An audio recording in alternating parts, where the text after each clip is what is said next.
Apart from the evidence that a lawyer needs to prove his case in court, he still needs to rely on past judgments or judicial precedents in order to convince the judge. Even when judges research about a matter before them, they always look back to find out how other judges before them ruled on the matter, especially when the cases are alike. So concerning the petition that the legal team of P2B and the Labour Party has submitted to the Presidential Election Petitions Tribunal, we take a look at past judgments that they might rely on to argue their case in court.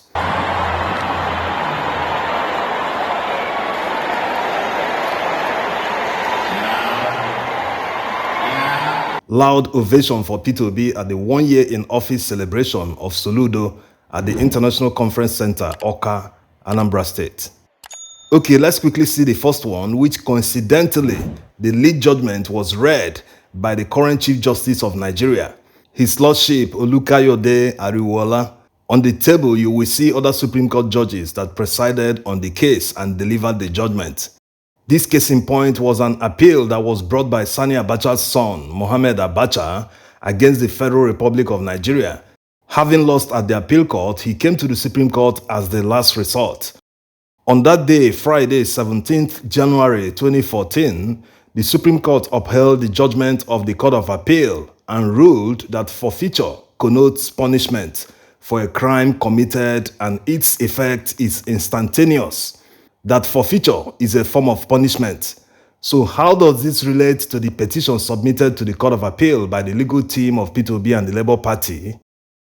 Their first prayer to the Court of Appeal is to disqualify Tinubu based on his forfeiture of $460,000 to the United States Treasury, being proceeds of narcotics trafficking.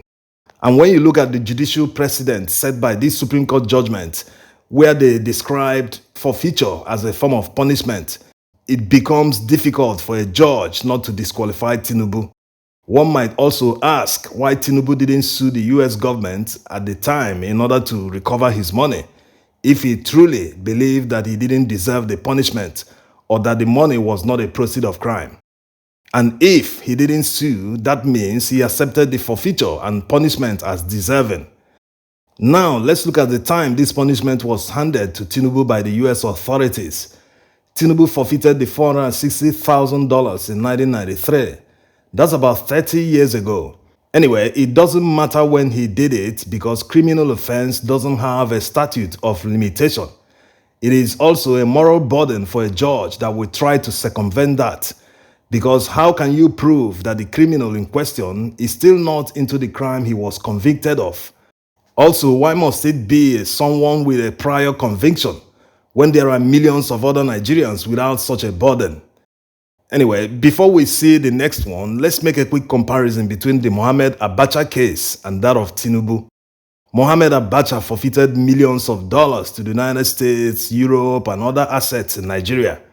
On Bola Tinubu's side, he forfeited $460,000 to the United States authorities. Now, to the source of the money they forfeited. Mohammed Abacha's father and former dictator Sani Abacha stole billions of dollars directly from the Nigerian treasury, not just from contract inflation, over-invoicing, or other corrupt ways. He stole the monies directly from the central bank with bullion vans. The then central bank governor, Paul Oguma, helped him in the heist on the Nigerian treasury. Mohammed Abacha also made forfeitures of hundreds of millions of dollars to the Nigerian government, like this one from the United States in 2014, which the United States repatriated to Nigeria. On Bola Tinubu's side, the money he forfeited to the United States Treasury was proceeds from narcotics trafficking. Mohammed Abacha made some deals with the Nigerian government during Obasanjo's administration, and the likes of Atiku Bagudu, Dane Tete, and others involved in the Malibu oil prospecting license 245, which they later sold to Shell for more than $1 billion. As you can see, the two cases are very similar. It will be easier to make decisions by those involved, and more calls are coming in for the live broadcast of proceedings of the 2023 Presidential Election Petition Tribunal in the interest of transparency. The latest call was made by the Nigerian Bar Association Chairman Yakubu Chonoko, SAN.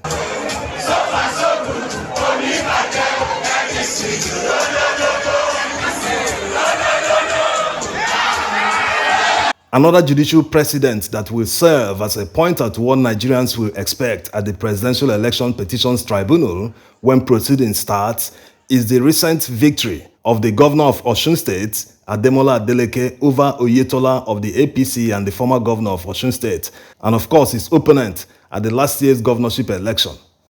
In that election, Adeleke scored 403,371 votes to defeat Oyetola, who scored 375,227 votes.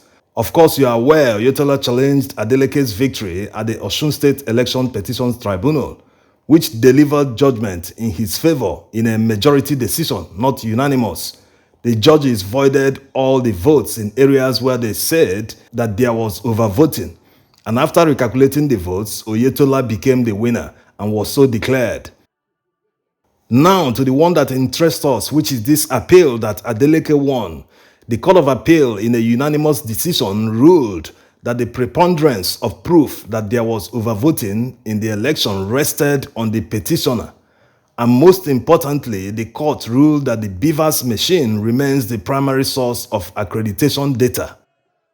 What it means is that if 500 people are registered to vote in a particular polling unit, and on the day of election 200 people were accredited to vote, the court will rely on the BVAS record to deliver judgment. Whatever is written on the result sheet will be cross-checked with the data on the BVAS machine. This looks straightforward but also tricky. Is the BVAS record tamper-proof?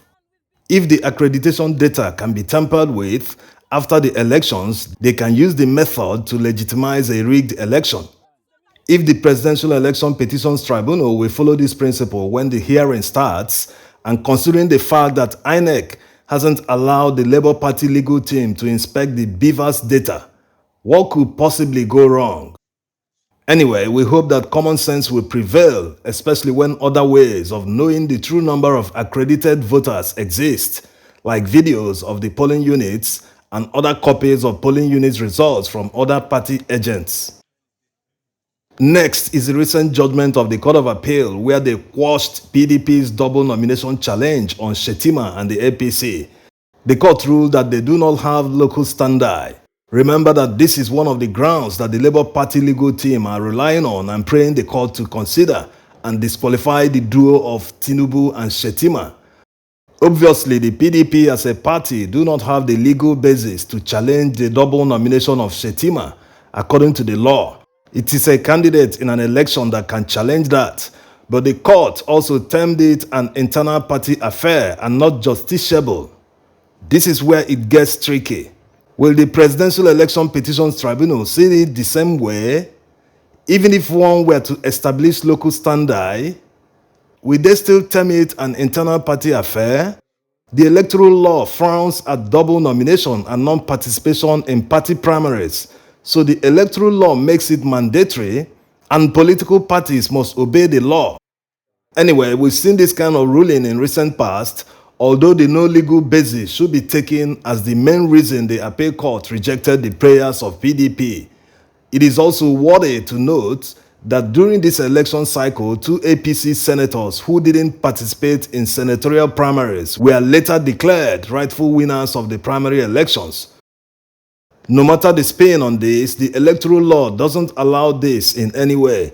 A candidate cannot participate in 2 primary elections in the same election season.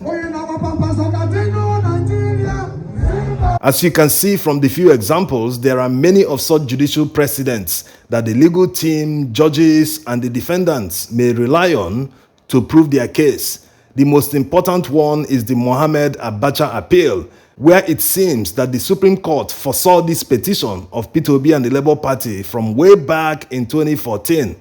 The 2 cases are very much alike. The proceedings of the Court of Appeal will be interesting to watch. Finally, they revealed by People's Gazette that the CJN was in London to meet Tinubu.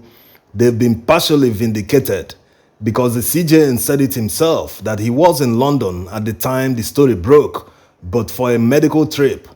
What remains now is the proof that he actually met Tinubu, although the CJN being in London at the same time with Tinubu raises a lot of dust. Thanks for watching.